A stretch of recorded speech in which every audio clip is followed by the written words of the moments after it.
Praise the lord. హల్లెలూయా. దేవుని నామానికి మహిమ కలుగునుగాక.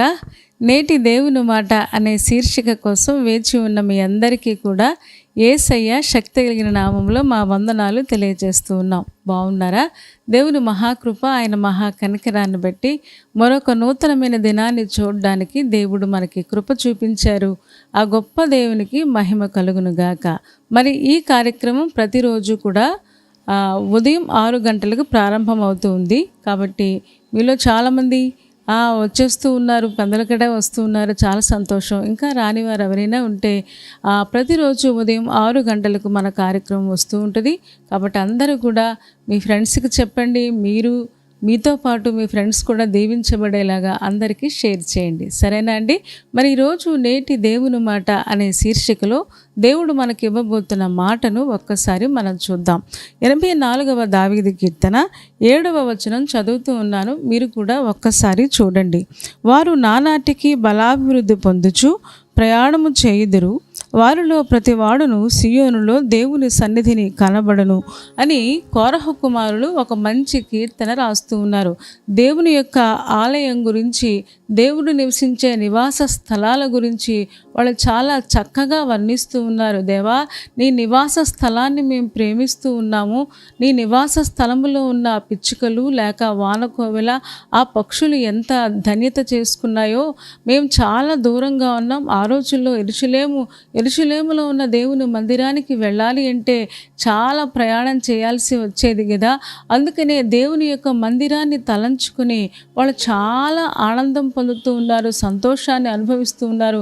దేవుని మందిరానికి వెళ్తున్నాము అని అనుకున్నప్పుడే వాళ్ళ మనసులో చెప్పలేనంత ఆనందంతో వాళ్ళు ఉక్కిరి బిక్కిరి అవుతూ ఉన్నారు. అందుకనే వాళ్ళకు మంచి కీర్తన రాశారు. ఈ కీర్తన రాస్తూ 7వ వచనం వచ్చేటప్పటికి వాళ్ళు ఏం చెప్తున్నారంటే, వారు నానాటికి బలాభివృద్ధి పొందుచు ప్రయాణము చేయుదురు, వారిలో ప్రతివాడును సియోనులో దేవుని సన్నిధిని కనబడును అని చెప్పడం మనం చూస్తూ ఉన్నాం. వారు అంటే దేవుని మందిరాన్ని ప్రేమించేవారు. వారు అంటే దేవుని మందిరంలో దేవుని యొక్క వాక్యాన్ని విని బలపడుతున్న విశ్వాసులు అన్నమాట. అలాంటి వారు అంట నానాటికి బలాభివృద్ధి పొందుతారు. అంటే రోజు రోజుకి ఆత్మ సంబంధమైన బలాన్ని వాళ్ళు పొందుకుంటూ ఉంటారు. భౌతిక సంబంధమైన బలముతో పాటు, మానసిక సంబంధమైన బలముతో పాటు ఆత్మ సంబంధమైన బలాన్ని పొందుకుంటూ వాళ్ళు ఖాళీగా ఉండరు, కానీ వాళ్ళు ప్రయాణము చేయుదురు అని చక్కగా ఈ కీర్తనాకారుడు చెప్తూ ఉన్నాడు కదా. ఎంత అద్భుతమైన విషయము కదా. అంటే వాళ్ళ ప్రయాణాన్ని ఆపివేయరు, కానీ వాళ్ళ ప్రయాణాన్ని కొనసాగిస్తారు. ఎందుకు అంటే ఎప్పటి వరకు కొనసాగిస్తారు అని కీర్తనాకారుడు చెప్తున్నాడంటే, వారిలో ప్రతి వాడును సియోనులో దేవుని సన్నిధిని కనబడను. అంటే ఆ రోజుల్లో వాళ్ళందరూ యాత్ర చేసేవారు కదా. యాత్ర చేసుకుంటూ కొండలను దాటుకుంటూ యెరూషలేములో ఉన్న దేవుని దేవాలయాన్ని సందర్శించేవారు కదా. మరి ఈ రోజున విశ్వాసులుగా పరలోకంలో ఉన్న మన గొప్ప దేవుణ్ణి కలుసుకోవడానికి మనం కూడా ప్రయాణం చేస్తూ ఉన్నాం. ఈ రోజున మన ఆత్మ సంబంధమైన ప్రయాణాన్ని ఆపివేయము, కానీ సాగిపోతూ ప్రతిరోజు దేవుని యొక్క బలాన్ని నూతనంగా మనం పొందుకుంటామన్నమాట. ఇక్కడ చాలా చక్కగా చెప్తూ ఉన్నాడు, ఎవరైతే దేవుని మందిరాన్ని ప్రేమిస్తారో, ఎవరైతే దేవుని మందిరంలో దేవుని వాక్యము చేత పోషించబడుతూ ఉంటారో, అలాంటి వారందరూ కూడా నానాటికి బలాన్ని పొందుకుంటారు. ఎందుకంటే వారికి కావలసిన బలమంతా కూడా దేవుని యొక్క వాక్యములో ఉంది కదా. దేవుని వాక్యము ఆదరిస్తుంది, దేవుని వాక్యము బలపరుస్తుంది. కాబట్టి వాళ్ళు దేవుని మందిరంలో దైవ వాక్కును విని వారు ప్రతిరోజు బలాన్ని పొందుకుంటూ ఖాళీగా ఉండరు, కానీ వారు ఆత్మ సంబంధమైన ప్రయాణాన్ని కొనసాగిస్తారు. వాళ్ళు మధ్యలో గివప్ అయిపోరు. మధ్యలో ఇంక నేను ప్రయాణం చేయలేను, ఇక భక్తి చేయలేను, ఇక ఈ విశ్వాసం నా వల్ల కాదు అని వాళ్ళు అలాగ వదిలేయరు, కానీ వాళ్ళు చివరి వరకు, అంటే పరలోక రాజ్యం చేరేంత వరకు వారి ప్రయాణాన్ని, వారి భక్తిని వాళ్ళు కొనసాగిస్తారు. చూడండి, అదే అధ్యాయంలో మనం చూస్తే ఒక్కసారి 6వ వచనం కూడా నేను చదువుతూ ఉన్నాను. వారు బాకాలోయలో బడి వెళ్ళుచు దానిని జలమయముగా చేయుదురు, తొలకరి వాన దానిని దీవెనలతో కప్పును అని ఇక్కడ కూడా వారు అని చెప్తూ సంబోధిస్తూ ఉన్నారు. వారు అంటే దేవుని మందిరాన్ని ప్రేమించేవారు. వారు అంటే దేవుని మందిరం కోసం ఎంత దూరమైనా కష్టపడి దేవుని మందిరంలో కనబడడం కోసం వెళ్ళేవారన్నమాట. వారు బాకాలోయలో బడి వెళ్ళుచు దానిని జలమయముగా చేయుదురు అని చెప్తూ ఉన్నాడు. అంటే దేవుని మందిరాన్ని ప్రేమించేవారు, దేవుని వాక్యాన్ని ప్రేమించేవారు, భక్తి చేసేవాళ్ళు కూడా బాకాలోయలో కూడా వెళతారా అని ఆలోచిస్తే వారు కూడా బాకాలోయలో బడి వెళ్ళాల్సిందే.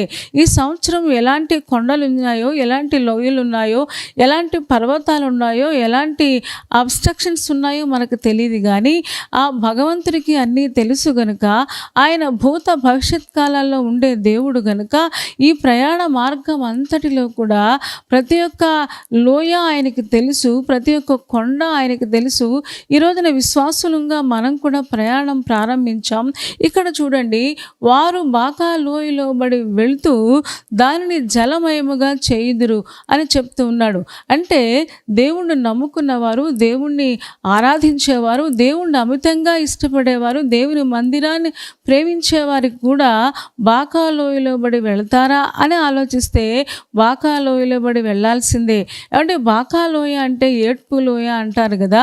ఏమంటే ఏడ్చే లోయ అంటే వాళ్ళకి కష్టాలు వస్తాయి, బాధలు వస్తాయి, ఇబ్బందులు వస్తాయి, సమస్యలు వస్తాయి, అనారోగ్యాలు వస్తాయి.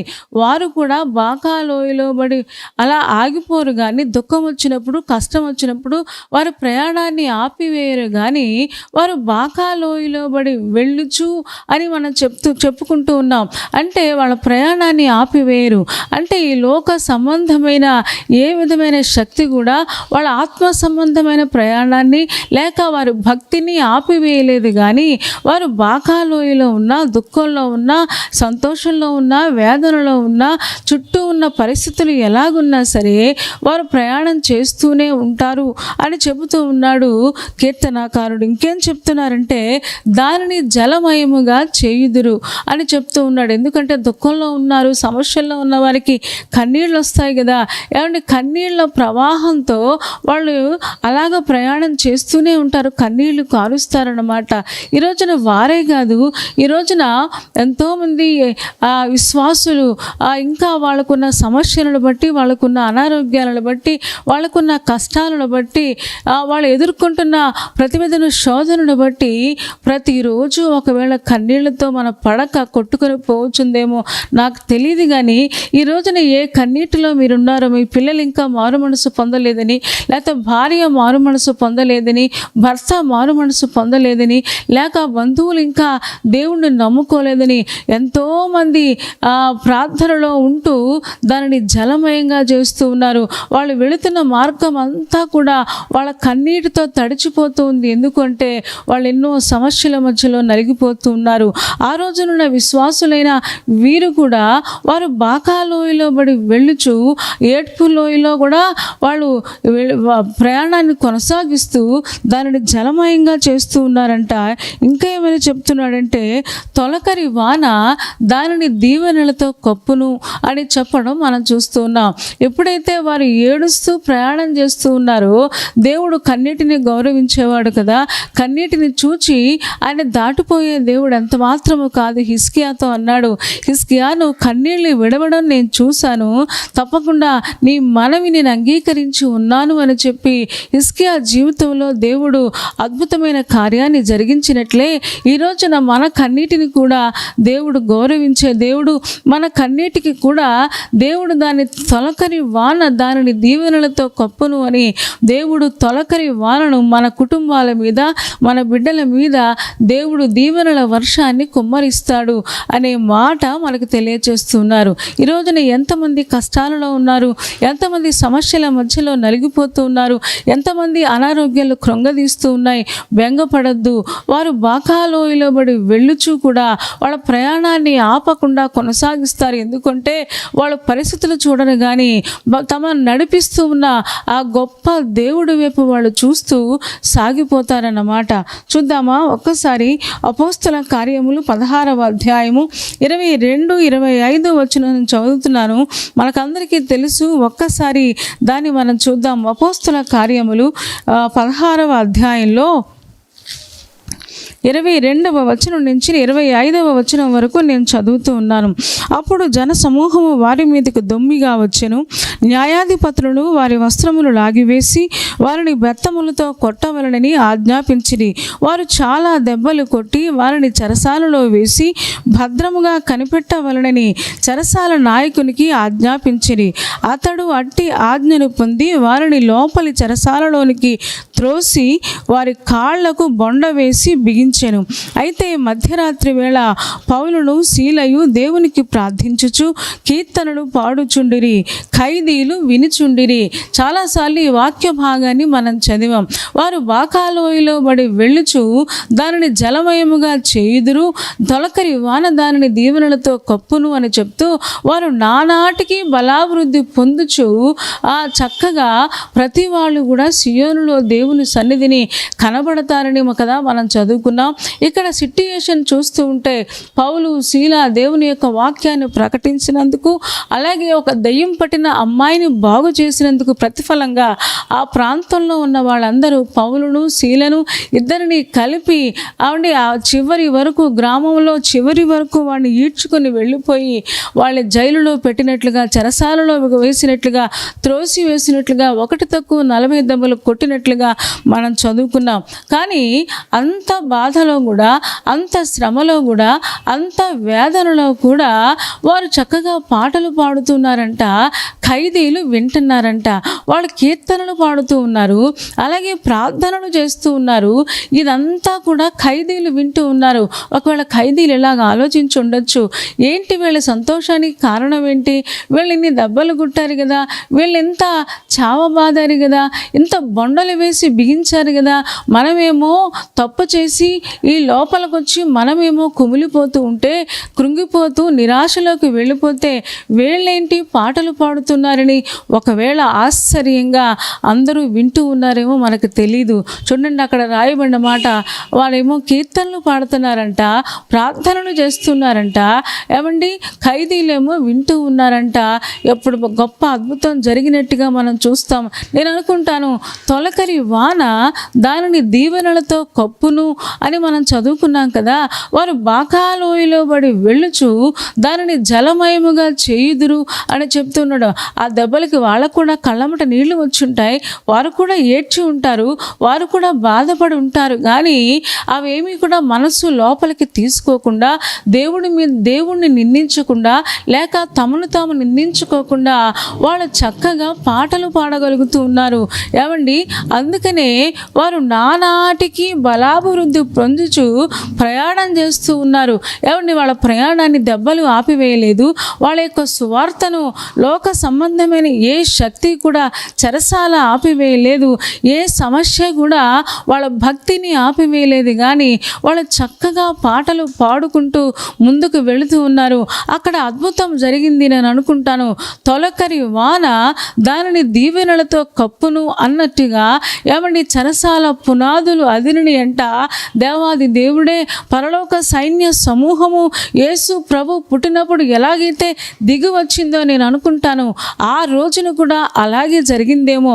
పరలోక సైన్యం అంతా కూడా యేసు ప్రభు కిందకి వస్తే వారితో పాటుగా ఆ దేవదూతలు కూడా వస్తూ ఉంటారు కదా, వాళ్ళందరూ దిగి వచ్చారు. అందుకనే చెరసాల పునాదులు అదిరిపోని అక్కడ అద్భుతం జరుగుతుంది. ఏమండి, సంఖ్యలు, అందరి సంఖ్యలు తెంపబడ్డాయి, తలుపులు తెరుచుకున్నాయి. ఇంకా అద్భుతం ఏంటి అంటే, ఒక్క ఖైదీ కూడా పారిపోవటం లేదు. అందరూ కూడా చక్కగా ఆ పాటలు వింటూ, ప్రార్థనలు వింటూ వాళ్ళందరూ కూడా చాలా తేరి చూస్తూ ఉన్నారు.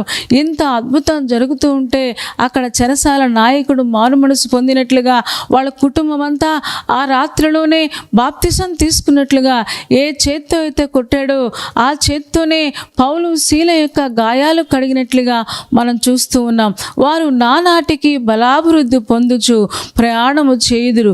అంటే బాకా లోయలు కానీ, లేకపోతే ఏడ్పు లోయలు కానీ, సమస్యలు కానీ, కష్టాలు కానీ, అనారోగ్యాలు కానీ విశ్వాసుల ప్రయాణాన్ని ఆపివేయలేదు, సేవకుల ప్రయాణాన్ని ఆపివేయలేదు.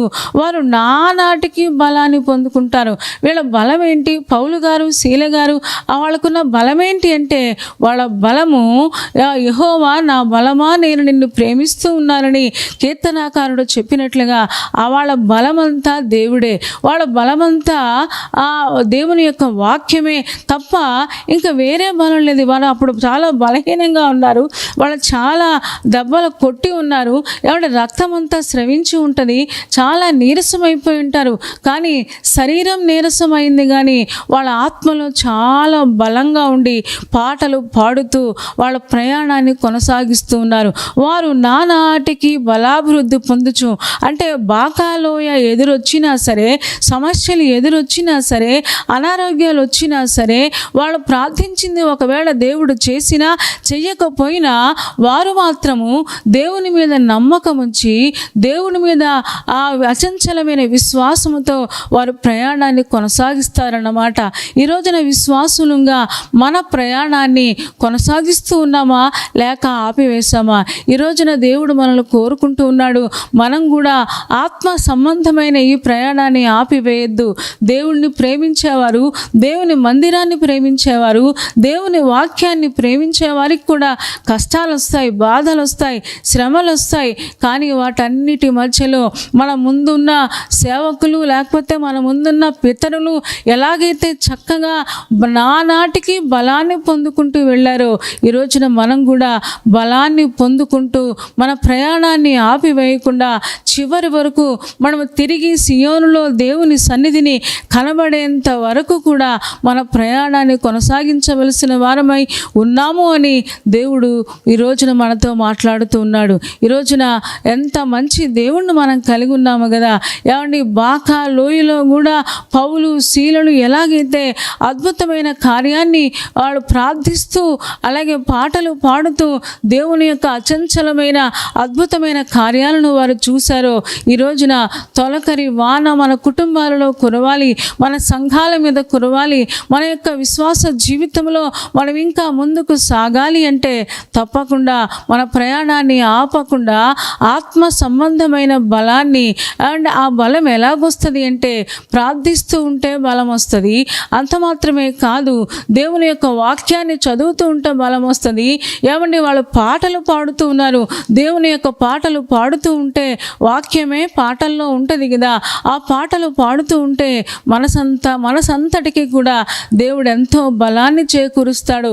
ఆ బలంతో మన ఆత్మ సంబంధమైన ప్రయాణాన్ని వాయిదా వేయకుండా ముందుకు కొనసాగించగలం. ఈ రోజున దేవుడు అదే కోరుకుంటూ ఉన్నాడు. అందుకనే 2వ కొరింథీయులకు రాసిన పత్రిక 4వ అధ్యాయంలో మనం చూస్తే 7 నుంచి 10 వచనాలు మనం చూడగలిగితే అక్కడ పౌలు గారు అంటూ ఉంటారు. ఏమని చెప్తారంటే 2వ కొరింథీయులకు రాసిన పత్రిక 4వ అధ్యాయంలో 7 నుంచి 10 వచనాలు మనం చూస్తే, అయినను ఆ బలాధిక్యం మామూలమైనది కాక దేవునిదై ఉండినట్లు మంటే ఘటములలో ఈ ఐశ్వర్యమును మాకు కలదు. ఎటు బోయినను శ్రమపడుచున్నను ఇరికింపబడు వారము కాము, అపాయములో ఉన్నను కేవలం ఉపాయము లేని వారము కాము, తనుమబడుచున్నను దిక్కులేని వారము కాము, పడద్రోయబడినను నశించు వారము కాము. ఎందుకు అంటే యేసు యొక్క జీవము మా మధ్య శరీరంలో ఉంది అని పౌలు గారు చెప్పడం మనం చూస్తూ ఉన్నాం. నిజమే, రక్షించబడిన విశ్వాసులుగా మన హృదయాలలో కూడా మన జీవితంలో కూడా దేవుడు ఉన్నారు కదా. ఆయన మనలో ఉండి మనలో ఉన్నవాడు లోకములో ఉన్నవారి కంటే గొప్పవాడు అని చెప్తాం కదా. మరి అంత బలవంతుడైన గొప్ప దేవుడు మనలో ఉండి అపాయాలున్నా, కష్టాలున్నా, ఇబ్బందులున్నా వాటన్నిటి మధ్యలో నానాటికి బలం పుంజుకొని ప్రయాణం చేసేలాగే ఉంటుంది తప్ప ఎప్పుడు కూడా వెనకంజ వేసేలాగా దేవుడు ఎప్పుడూ చేయడు కదా. ఈ రోజున దేవుణ్ణి నమ్ముకున్న బిడ్డలముగా మనం కూడా అలాగే ఉండాలని దేవుడు కోరుకుంటూ ఉన్నారు. వారు ఎలాగైతే నానాటికి బలాభివృద్ధి పొందుతూ ఉన్నారో బాకాలోయ గాలిలో వెళ్ళినా సరే వారు ఎలాగైతే బలం పుంజుకుని ప్రయాణాన్ని కొనసాగిస్తూ ఉన్నారో మనం కూడా అలా ఉండాలని పరిశుద్ధాత్మ దేవుడు కోరుకుంటూ ఉన్నాడు. అలాంటి కృప దేవుడు మనందరికీ దయచేయునుగాక. తలలు వంచండి, కళ్ళు మూసుకోండి, చిన్న మాట ప్రార్థన చేద్దాం. పరిశుద్ధుడా, ప్రేమ కలిగిన మా తండ్రి, నీ పాదాలకు వందనాలు, స్తోత్రాలు చెల్లిస్తూ ఉన్నాం. నువ్వెంత మంచి దేవుడవు, ఎంత ప్రేమ కలిగిన దేవుడవు నాయన. ఈరోజు మీరు మాతో మాట్లాడి మాకిచ్చిన మంచి వాగ్దానం కోసం మీకు వందనాలు. ఈ లోకంలో ఏ శక్తి కూడా మా ఆత్మ సంబంధమైన ప్రయాణాన్ని ఆపివేయదని మాకు రుజువు చేసినందుకు వందనాలు. పౌలు శీలను ముందు పెట్టి మాతో మాట్లాడినందుకు వందనాలు.